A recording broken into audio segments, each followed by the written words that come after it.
Today we will start with kingdom classification. Kingdom classification deals with classification of animals and plants into different groups. Now, the grouping of things on the basis of certain common characteristics is called classification.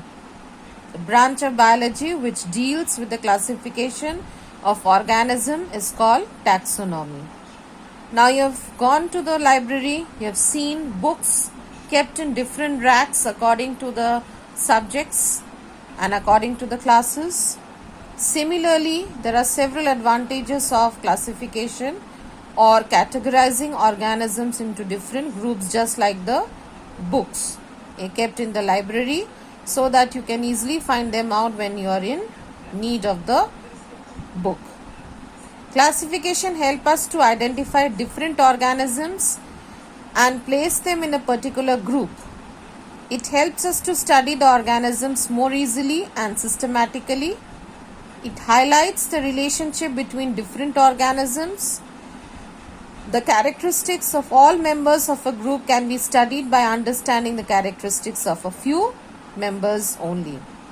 It also helps in studying the process of evolution from simple to complex organism. Artificial system. There are two types of classification: artificial system and natural system. System of classification based on few superficial characteristics of a group like size, body parts and lifespan is called artificial system of classification. This system was used in early days. Natural system. The system of classification based on comparison of many characteristics of a group is called natural system of classification. It conveys a lot of information about the group. One of the earliest natural system of classification was the two kingdom system proposed by Carolus Linnaeus in 1758. The two kingdom system. Carolus Linnaeus divided all organisms into following two kingdoms. Plantae, the kingdom of plants or organisms that did not move and could prepare their own food. Animalia, the kingdom of animals or organisms that could move but could not prepare their own food. This system of classification got considerable recognition from biologists and remained in use for a long period of time. Now, come to the five kingdom system of classification. R.H. Whitaker proposed a five kingdom system of classification in 1969. This made the study of living organisms easy.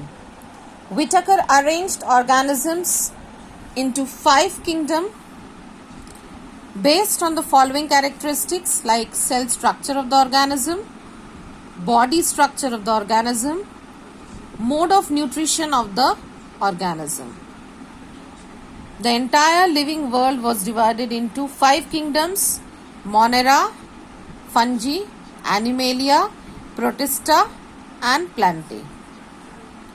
Now children, for each and every kingdom you have to learn at least two features and two examples.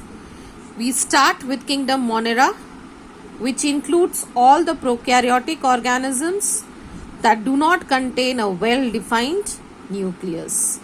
They may be autotrophic, preparing their own food, or heterotrophic, depending on other organisms for their food. Common examples of such organisms are bacteria and blue-green algae. Features of this kingdom is cells are microscopic. They do not have all components of a cell, and the cells have a rigid outer covering called the cell wall. Now, on the basis of the shapes of the bacteria, there are four different shapes: cocci, spherical shape. Example: monococcus, which occur as single cells; diplococcus, which occur in group of two cells; or streptococcus, which occur in long chains or in bunches like your staphylococcus. Bacilli, rod-shaped bacteria with or without flagella. They may occur as single cells or in chain. Example is Lactobacillus, Escherichia coli, Spirilla. These are spiral shaped and exist only as single cells. Treponema and Campylobacter. Vibrious, short, curved or comma-shaped bacteria, Vibrio cholerae. Now, certain bacteria are useful. Saprophytic bacteria decompose or break down the dead remains of plants and animals into simpler substances. Therefore, these bacteria are known as decomposers. Some bacteria are used in sewage disposal plants because they have ability to decompose organic waste. Nitrogen is present in abundance in air. It cannot be utilized by plants. However, some bacteria like Rhizobacterium that live in the root nodules of leguminous plants like pea, gram and bean can absorb nitrogen from the atmosphere and convert it into nitrates, which serve as natural fertilizers for plants. Certain bacteria live in the digestive tract of animals like cows, goats and sheep. These are plant-eating animals and the cell wall of the plant is made up of cellulose. These bacteria help the animals to digest cellulose by breaking it into simpler substances. Some are used in making curd, cheese and vinegar like your Lactobacillus, which converts lactose or milk sugar into lactic acid and helps in the formation of curd. Bacteria is also used in the production of tea, coffee, cocoa, citric acid and alcohol. Medicines like antibiotics, vitamin B complex tablets, insulin are all made using the bacteria. Bacteria are useful in tanning of leather and retting of fibers. Some specific type of bacteria feed on oil. They help in cleaning up oil spills in seas and oceans. Bacteria also help in generating biogas by decomposing waste of plants, animals and humans. There are certain harmful bacteria. Bacteria cause disease in animals, humans and plants.